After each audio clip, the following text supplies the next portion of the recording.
Hare Krishna. Even if we can't change the content of our experience, we can change its context. Sometimes people ask spiritualists, now what does your spiritual practice do for you? You still face the same problems that we face. You grow old, you get diseased, you will also have to die. So what does spirituality do for you? Actually, spirituality offers us new experiences. There is the content of experience and there is the context of experience. It is true that the content of certain experiences such as old age, disease, death, yes, that is not going to change. Everybody has to go through that. But spirituality introduces us to entirely new content also. The essence of spiritual knowledge is to understand that we are at our core souls and there is the supreme soul, God, Krishna, and the two can be united eternally in a bond of love, and that love is intense, ecstatic. It is the supreme satisfaction of life, and thus when we connect with Krishna through bhakti, we experience a whole new universe of emotions and experiences that are not available to those who are not spiritually connected.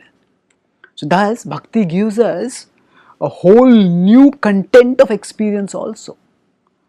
And for those experiences where the content doesn't change, the context changes.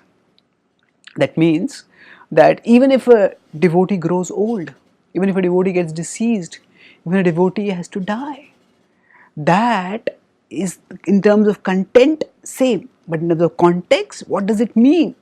What is it a part of? The context is completely changed by spiritual practice.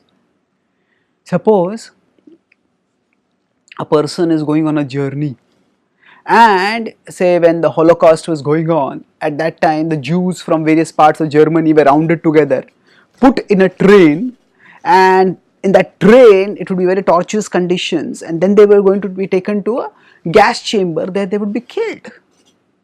So it was a journey literally to death.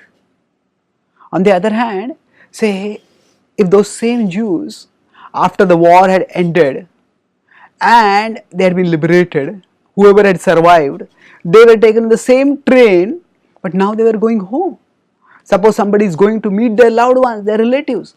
In terms of content, it is a journey, but the context is, oh, I'm going home, I'm going to be with my loved ones. And even if the journey is very troublesome, even if the journey is very tiring, it's very crowded, still the content in terms of crowding and discomfort may be the same, but the context in terms of what is going to come after that, it's entirely different. So similarly, for spiritualists, the context of life experience changes completely. We understand that this lifetime is just part of a bigger journey of life, and within that bigger journey, we are moving toward the supremely auspicious destination.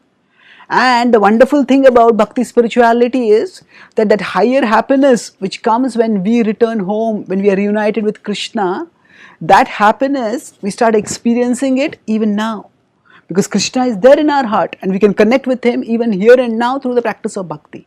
So the more we connect with him, the more we experience that higher happiness.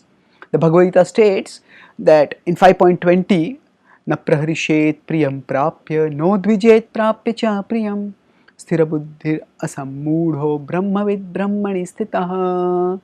So brahmavid, one who knows spiritual reality, brahmani sthitaha, one who is situated in spiritual reality. Such a person is not disturbed.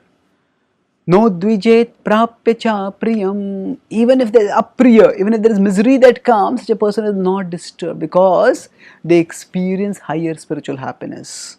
In the next verse in 5.21, Krishna says, Vindatya atmani yat sukham, sukham akshayam ashnute. Inside they are experiencing akshaya, sukha, unlimited happiness. So when we practice bhakti, the content of our experience also changes, but more importantly, because the context changes. So we get relief from many of the miseries of material existence. Because matter is not all that exists for us. We understand that the spiritual reality, and by appreciating the spiritual reality and relishing the spiritual connection with Krishna, we understand that the present suffering is temporary and something wonderful is going to come in future. And thus, with the changed context, even if the content remains distressing, we can tolerate and transcend that distress. Thank you.